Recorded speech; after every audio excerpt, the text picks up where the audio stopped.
Magandang araw sa atin lahat mga kababayan, saan man panig kayo ng daigdig naroon. Dito na naman tayo sa another episode ng ating vlogs. Badong Aratilis po, pag-uusapan natin ngayon, ito po, no? Ang dami po eh, kaso natambakan po tayo. Unlike po before na halos wala tayong maibalita. Ngayon po, sangkatutak po ang balita. Kaya kung ano na lang po abutin, no?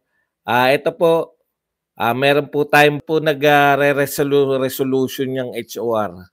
Para saan po yung kanilang mga resolution para lang ipagtanggol si Martin Romualdez, no? Kung hindi na po sana kinakailangan niyan kung matatag naman yung liderato. Sabi nga, pag may mga ganyan, mukhang merong inseguridad o mayroong banta, no,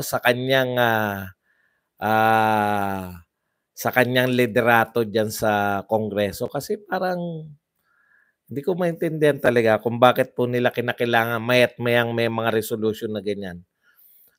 Pag-usapan din po natin yung mga pro-China vloggers kuno. Pero ang malupit po dun hindi po yung pro-China, yung akusasyon nito ni Katrina Enrile, na meron pong underdog daw po yung mga binabanatan. Ayan. So, sinupalpal. Tinu Tinuruan na ako magpamagat ng ating mga viewer. Nabwisit na kay Badong. Okay, yan po ang mga pag-uusapan natin. Siyempre, ang walang katapusang atake kay Tatay Digong at sa mga Duterte, no? Bakit po kaya? No, bakit po walang katapusan? Yung atake samantalang kung totoo pong nagtatrabaho katulad po nami-miss ko talaga yung noon eh. Trabaho, ang binabanatan po yung ginagawa ni una sa balita, uli sa impormasyon, kaya ano pang hinihintay nyo? Pindot na. Okay.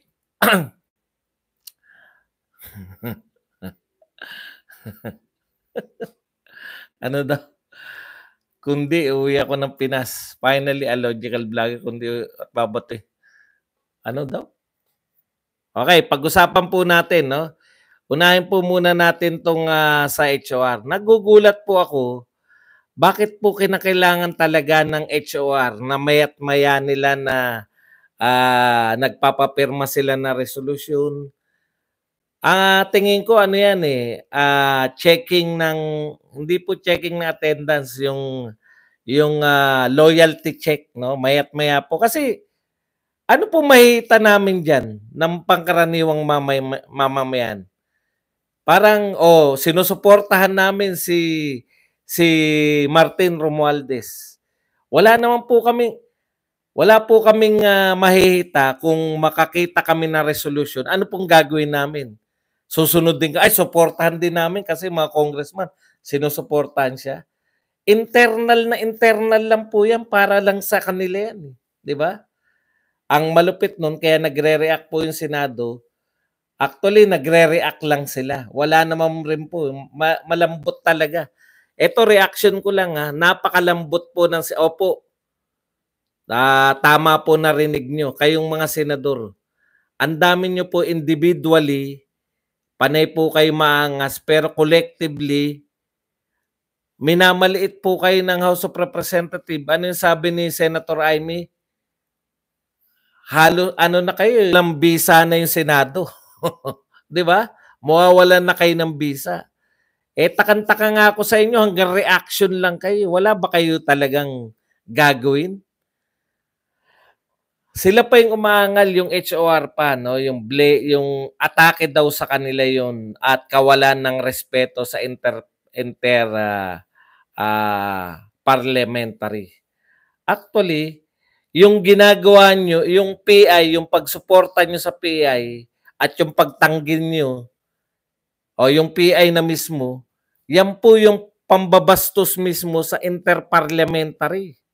Paulit-ulit na tayo rito. Wala naman pong nagsabi sa kanila na mga liderato nila na ayaw na namin ng PI. gusto na naming ipatigil yan. Hindi po, ang dialogue nila, tao yan, no? People's Initiative yan. Wala kayong pakialam mga senador diyan. O bakit kayo nagtatanggol doon? Tapos lahat ng lumalabas sa mga initial hearing, no? Lahat kasama kayo. Pinapaliwanag nyo lang to na hindi kayo yung main actor, no? Sinusuportahan nyo lang yung kumbaga hindi kayo yung parang nagbubulahan pa tayo kahit alam na ng buong Pilipinas na kayo ang nasa likod niyan kasi sa tanong pa lang hindi naman po pabor sa taong bayan yung tanong nyo sa PI. Yung tanong nyo po sa PI, pabor sa sa mga congressman, pabor sa House of Representatives. No, kaya napaka-imposible po na wala po talaga. Okay. Tapos nananawagan kayo, pinalalabas ninyo yung Senado na sila yung umaatake sa inyo. Sa totoo lang, napakalambot po ng Senado ngayon. Matatapang po individually, kanya-kanyang satsat, pero hindi po nila kayang magbigay ng stand laban sa katulad ng ginagawa, di ba? Through a resolution. Pero yung Senado, kanya-kanya lang banat. Kanya-kanya lang na paggas. Pero collectively, wala po sila nagagawa dito po sa ginagawa sa kanila na HOR. Ang ginagawa po na HOR, parang minimenos yung Senado. Sa totoo lang, minimenos na kayo sa Senado. Pero wala kayong kakayahang gawing aksyon. Okay.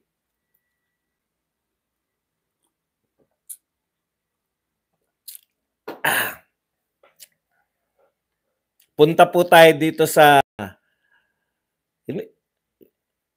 basically ganun po, no? Kaya nga po nagre-react na tong mga former Senate President. Si Big Mandrilon tsaka si Tito Soto, no? Ngayon daw ang kinakailangan daw para mapigilan tong napipintong away, napipintong sigalot sa pagitan ng dalawang bahay, dalawang house ng Congress, no? Dalawang bahagi po ng Kongreso ay makialam na yung Pangulo ng Pilipinas para magkaroon ng alam ko nung lumala pa yan nung kinausap sila ni PBBM. Di po ba? Nung kinausap po sila ni PBBM, na pagkasunduan po nila doon na Senate yung mangunguna sa joint resolution ng both houses. Tapos, pinagmamalaki kung marerecall ko lang pinagmamalaki ni Senate President na pareho sila ayaw din po ni PBBM na minimenos yung mga senador o yung Senado. Ayaw niya yung PI, ayaw niya yung chacha na joint yung kasi yung laman ng PI yung isa na lang yung joint na yung pagboto ng Senado tsaka HOR. Sa madaling salita, mawawalan po ng silbi yung Senado dahil magiging katumbas na lang sila ng isang congressman. 300 plus yun eh. Yung mga congressman, sila 24 lang. Kakainin lang po sila. Yun po yung pinakalaman ng PI. Mismo yung PI, hindi po yan interparliamentary courtesy. Wala pong interparliamentary courtesy dyan. At kung napapalabas po ng Senado na kayong mga congressman, ang dahilan na kayo ang may pasimuno niyang PI na yan, na yun po ang nakikita ng mamamayan, hindi na po namin kinakailangan ng ebidensya. Nauna na po yung mga ebidensya sa amin. Sinabi po yan ni Lagman, pinatunayan po yan ni Jam Magno at saka nito ni si Mike Abe. Pinatunayan po nila na totoo yung mga sa vote buying kundi incentive. Samantalang hindi naman daw bayad yung 100 pesos o 150 pesos kundi pamasahe lang. So sila mismo umaamin na totoo. Yung mga vlogger na supportive sa inyo. Eh, imbis na makatulong dahil sa hina ng kokote, may kape.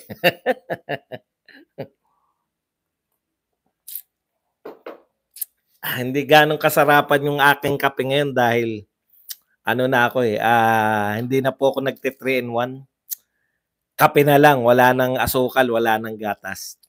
Okay, punta na po tayo. Sabi po ni Big Man Drilon at saka ni Tito Soto na pakialaman na po ng Pangulo pagbatiin. Sa tingin, kaya nga nag-away lalo yan nung kinausap ni Pangulong BBM.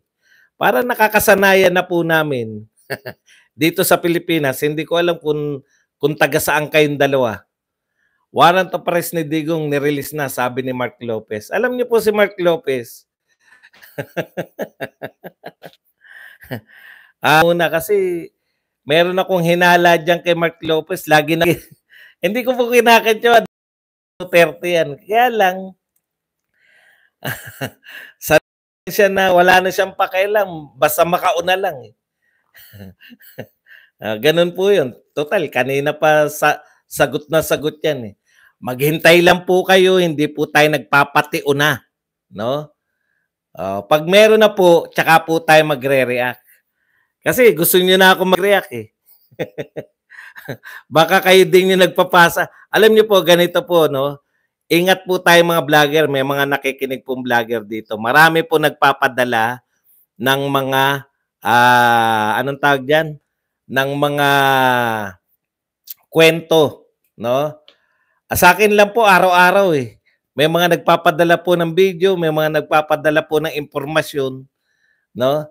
Kung lahat po yun ay ginagawa ko pong topic, yari na po, wala na pong manonood sa akin. Ang pinahalagahan ko po rito, kahit papano, yun pong binabalita natin rito ay kumpirmado na, no?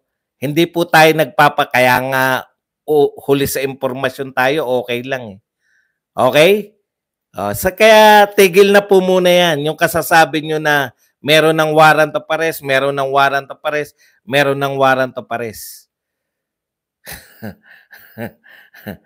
Tsaka nyo na po ako pag-reactin pag na meron na po talaga.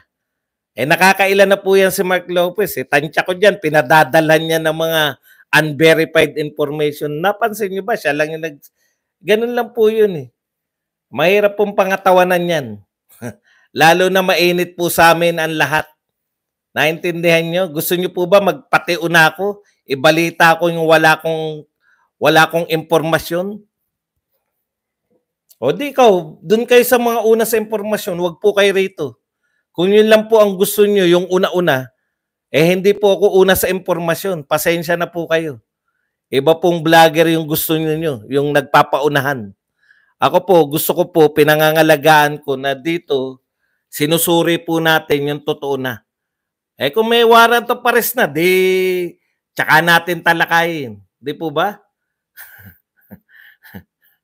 Dapat tinatanong nyo rin doon sa sinasabi nyo Mark Lopez. Bakit hindi siya nagpapakita ron pag may mga Duterte event? Yun po mga tanong dapat nyo rin para unawain nyo rin. Hindi yung kami yung pinag-ano nyo.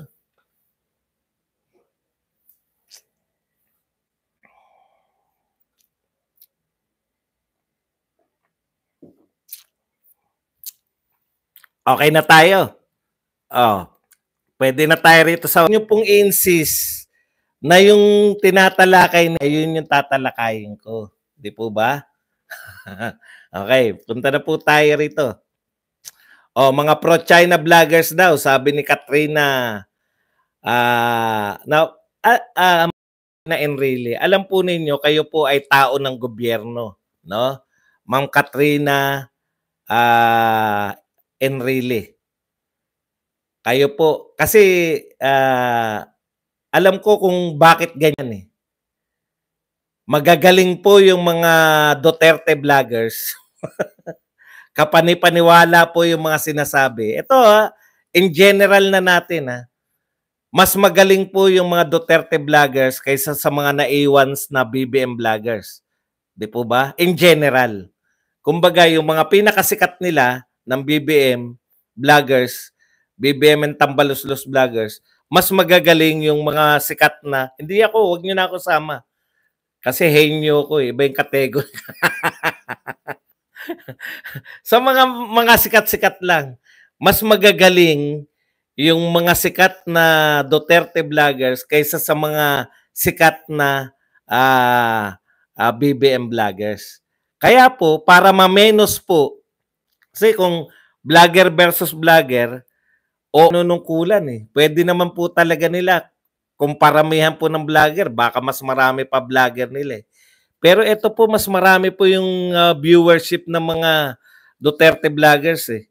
Sa mga sikat po, sa mga sikat lang, hindi po kami kasama.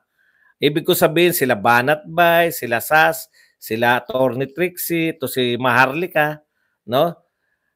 Kumpara nyo sa mga viewership ng mga BBM vloggers, talagang mas marami. So ang nakikita ko diyan, yung ginagawa po nila, dinidiscredit itong mga vloggers ni Duterte. Para nga naman, kasi pag diniscredit nila yung mga vlog, kaya pala ganyan magsalita yan kasi mga binabudgetan pala ng China. Alam niyo yun, yung kinukuha pa rin nila yung pro-China, yung mga anti-China, gano'n, no? Kaya lang napaglausan na po kayo eh. Napaglausan na po kayo, Madam Cristina Enrile, no? Napaglausan na po kayo na hindi na po kinakagat ng tao yan eh. Kung papansinin niyo po, yung atake po nila kay BP Sara na pro-China, wala pong talab, no? Wala pong talab yan pagdating po dito sa mga survey. Kasi kitang-kita po na number 1 pa rin si BP Sara sa mga survey. Ngayon po, kalalabas lang. Ito po, latest to. Una tayo dito sa balita rito, no? Kalalabas lang po na number 1 na naman si BP Sara dito po sa mga pinakasikat. Ito po, Okta Research. BP Sara Duterte ang may pinakamataas na performance rating sa top 4 officials ng bansa batay sa tugon ng masa survey ng Okta Research. Ayan po. So, mas mataas po siya rito kay Pangulong Marcos. So, yung mga hindi na po umuubra yan. Baka sabihin lang kasi na pro-China kasi yan. Pro-China yan sila Sasot. Ito sila Maharlika, mga pro-China yan. Kaya hindi dapat panoorin yan. No? Yun yung, hindi, yung mga sikat, yun yung gusto siguro nila sabihin. Di ba? Kaya nga, in general niya sinasabi na si Andanar, dahil nagtatrabaho siya sa China Network, siya yung nagpapasweldo dito sa mga to.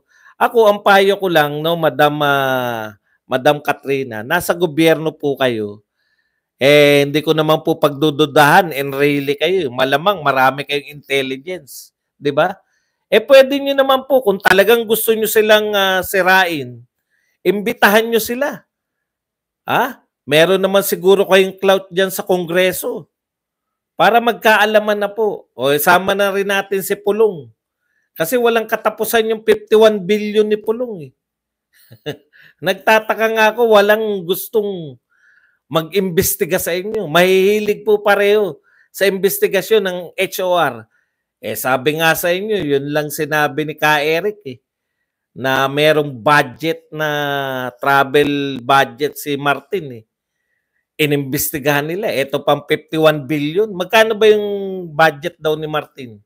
Wala pang 2 billion yun. Inimbestigahan yun Ito 51 billion. Ano po ang katotohanan? Wala naman po kasi silang sinasabi na katiwalian. Ganun po nila kasi tayo tinitig ng mga Pilipino ngayon Walang katiwalian. Basta sabihin mo lang na may napunta dyan sa Davao na 51 billion. Aangal na yung mga tao, siniwala. Pero pag lumabas ang survey, number 1 si Sara Duterte. Number 1. Tuwan-tuwa sila no?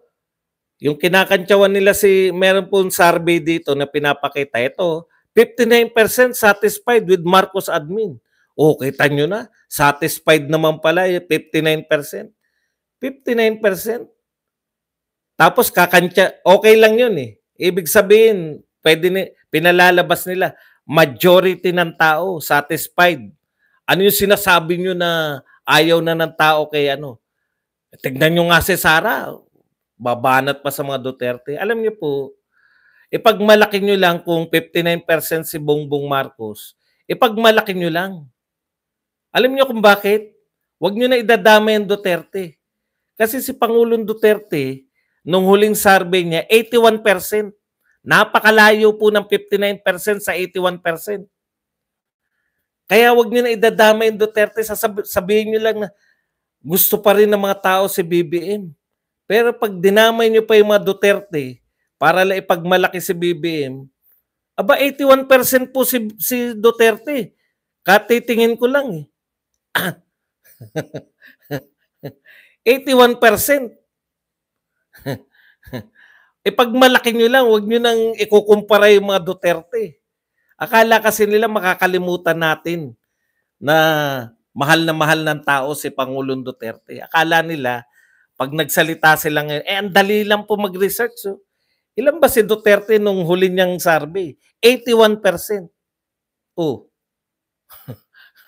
Bakit nyo kakantyawan na 59% si Bongbong? Si Duterte, 81% eh. Ang layo. Kaya sa achievement, sa totoo lang po, ang lalayo po na achievement. Ngayon, plano pa lang, pinagmamalaki na eh. O, ano po yung plano? Walang magugutom sa bagong Pilipinas. Bakit po pinagmamalaki na yung plano pa lang? Meron. Di ba? Kasi nga, dati po, sa totoo lang, hindi po pinagmamalaki ni Pangulong Duterte yung mga nagagawa nila. Nag-i-inaugurate lang. Alam niyo yung pagkakaiba? Ngayon po, plano pa lang po, laman na lahat ng dyaryo. Di ba? Plano pa lang. Plano naming magtayo ng anong ospital daw yung itatayo. Pucha, yan, nakita nyo, effective talaga yung Pangulo namin. Nagpaplano na magtayo.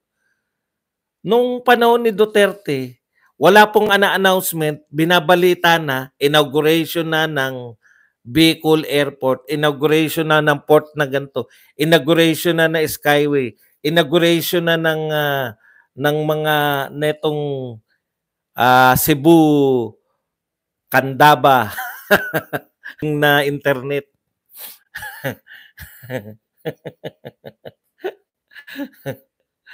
Cebu, Cordoba pa. Hindi ko nga alam kung ano na yung proyekto. Puta, alam na alam eh. Alam na alam yung itatayo. Tatayo, aayusin na yung pinagmalaki na. Tagal na napabayaan yan. Aayusin ngayon lang. Aayusin pa lang eh. Future pa lang yun. Hindi pa po naayos, pinagmalaki na. Kinantsawan na yung Duterte. Wala po. Sa totoo lang, magdadalawang taon na po tayo na walang inauguration, wala pong yung gagamitin na, di ba? Namimiss ko yun eh. Mayat maya naroon si Duterte tsaka si Villar, yung nakasakay sila sa likod na kala mo si MacArthur na dumadaan doon sa bagong tulay, bagong kalsada, bagong highway. Wala na po nun eh. Kaya, kinakailangan nyo siraan. Bakit po kinakailangan siraan ng mga Duterte, si Digong, tsaka yung mga anak niya? Una, 6 na taon na hindi kumita yung mga 6 na taon silang hindi kumita. No? Gigil na gigil. Sinabi, tinanong yung DPWH, meron bang 51 billion pondo dyan? Meron po. Okay, tanyo, may pondo. Dapat tinanong nyo, saan nyo dinala yung pondo na yan? Malamang sagutin kayo ng DPWH. Hindi nyo tinanong eh. Malisyoso yung pagtatanong nyo. Ang pagtatanong nyo dun lang. Ito po ang kakaiba dito kay Katrina Enrile. Underdog daw. Dito ako nawindang eh. underdog daw yung nasa pamahalaan, nasa kapangyarihan. Yung mga nasa power, underdog daw dahil lagi daw pong binabanatan. Ngayon, kaya ang gusto nilang palabasin dahil hindi nila masagot yung mga banat, walang kakayahan yung mga tagasagot nila eh. Ang media, wala na po yan. Hindi na po nagmamatter yan. Kaya nga po, labanan to ng vlogger sa vlogger eh, di ba? Wala na yung media na yan. Wala naman na nagbabasa dyan. Hanggang ngayon, ang binabalita ng media, si Lenny papunta na Rockefeller. Puta, wala po nakakaintindi na Rockefeller pelo. Si Amik lang nakakaintindi. Kapanahunan ni Amik yan si Rockefeller, kaya naunawaan niya kung ano yung Rockefeller pelo. Pero tayo po mga pangkaraniwan nila lang, ano daw? Mas naunawaan pa natin yung ano, yung dati, yung lecturer siya, di ba? Record po yun, ha? For the first time po, may nag-lecturer. Kasi po, mga guest lecturer dyan sa Harvard, nakita ko po, dinudumog talaga. Kasi pag sinabing guest lecturer ka, talagang, uy, may guest lecturer tayo.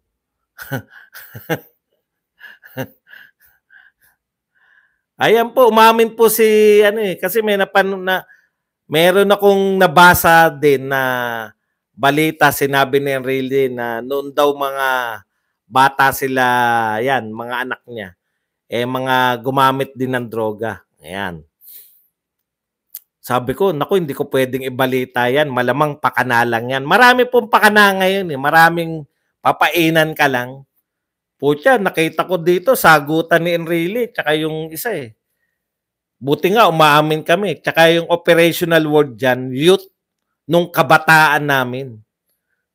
Nung kabataan naman daw, hindi na sila kabataan ngayon, kaya malamang hindi na sila gumagamit. Hindi kaya yun yung dahilan, madam, kaya nyo nasabi na kayo yung underdog, yung mga tinitira? Kasi po, bakit po underdog? Out of topic yan, wala pong kinalaman. Hindi ko po alam kung yung ba ay totoong sagutan ni Katrina o na imbento na naman. Lagana po yung fake news eh. Yun po yung gusto kong i-point out dito, no? Napakarami po ng fake news na lumalaganap. Isa po yan, no? Kung totoo ba yung sagutan na yun, na inamin niya na dati nga binabanatan kayo ng mga vlogger ni Duterte. Binabanatan kayo ng mga pro Duterte vloggers. Di ba ang dami rin naman ng mga BBM at Tambi vloggers? Pati nga mga hindi political vloggers eh. Si Makagago, sino pa ba? At iba pa. Sabi nga ni Sas, meron sa boxing eh. Alam niyo, sa totoo, taga-boxing ako eh. Wala nang ang viewership sa boxing yun eh. Papasok pa ng politika.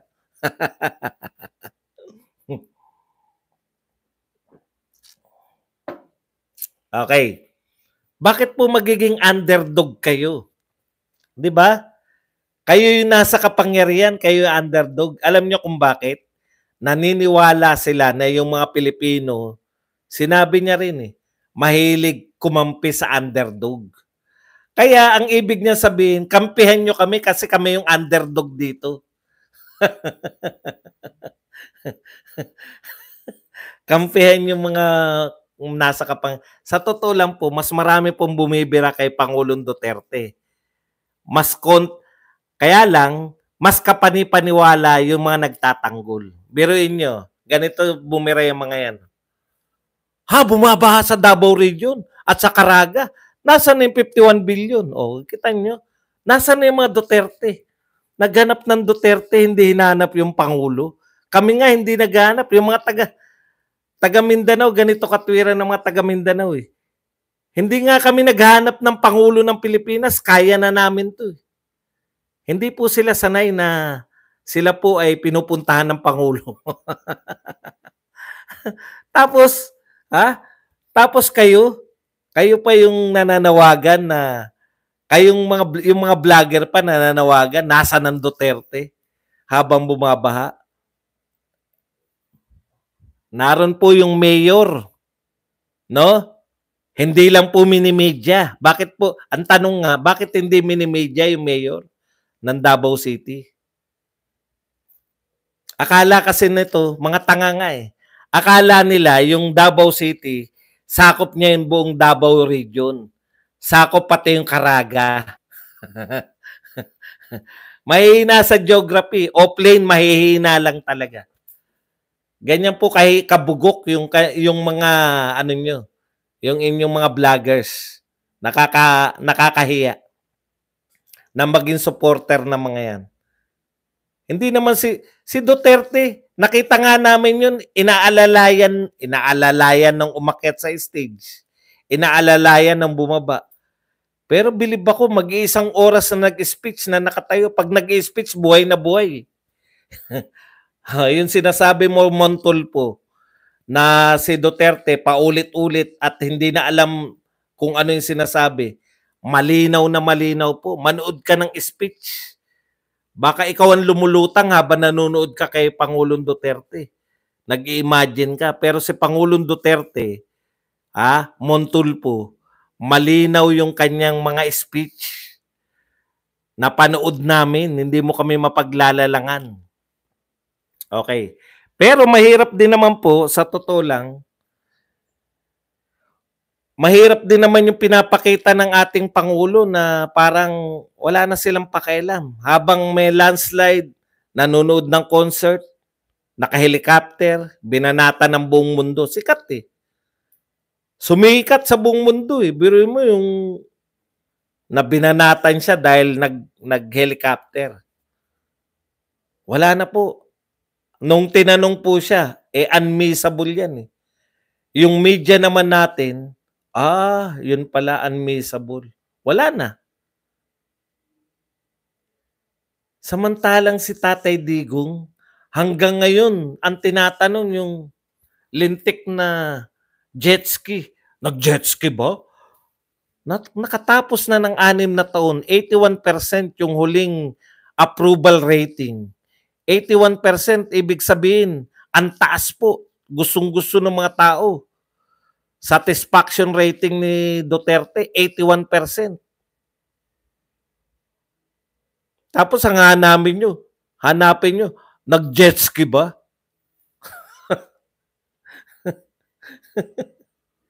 Kung hindi ba... Alam nyo, hindi na rin tayo naghahanap eh, di ba?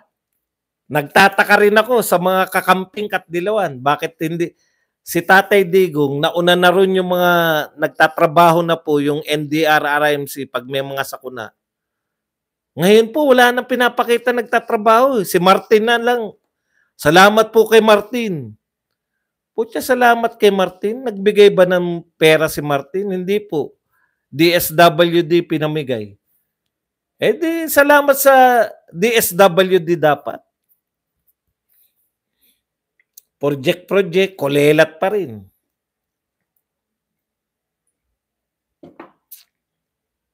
Gaano kabugok yung mga vloggers? Hanggang ngayon, 0.8 pa rin si Martin. Kulelat pa rin sa presidential survey. Di ba? Kung hindi ba naman kabugok yung mga yan.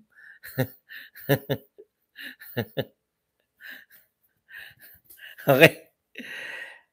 Meron pa ba tayo? Ayun po, no? Ang pinaka main reason po ng walang humpay na atake nila kay Tatay.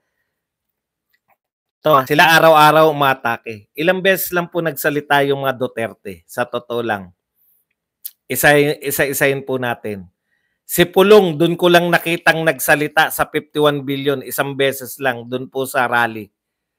Isang beses si Pulong. Si Tatay Digong, 2 beses. Doon po sa rally.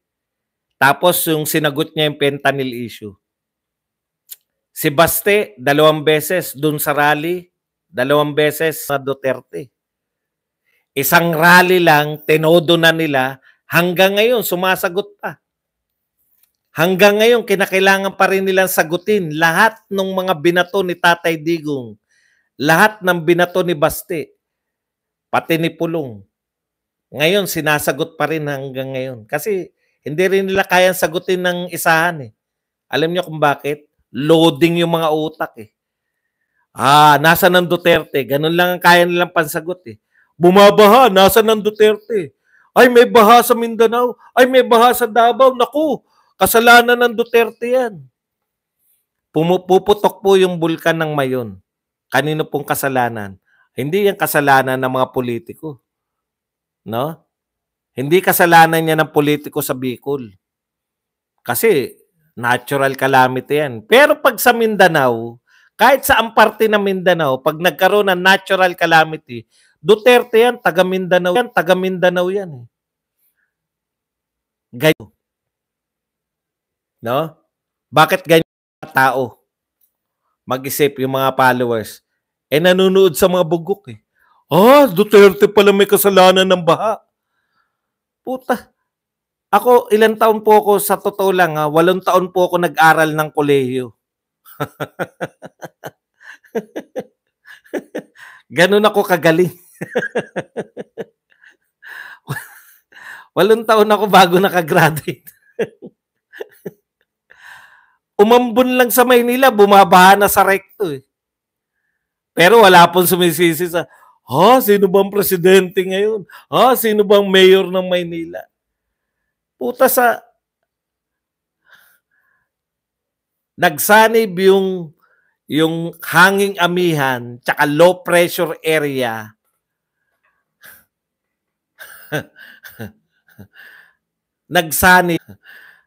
Nagsanib kaya umulan ng umulan sa Davao. Natunugan ko na nga yan, puta, walang tigil tong ulan. Nung last day ko doon, sinasabi na ng driver ng taxi, sir, dito tayo dadaan para makaiwas tayo sa baha. Bumabaha na ba? Babaha na yan, sir, kasi walang tigil ang ulan. Pero kalmado po sila. Yung mga taga Davao, kalmadong-kalmado sila lahat. No? Kayo, asan ang Duterte? Hindi nila maunawaan eh. Pag lumabas po ng Luzon, di na nila maunawaan, akala nila, kasalanan ng Duterte lahat to.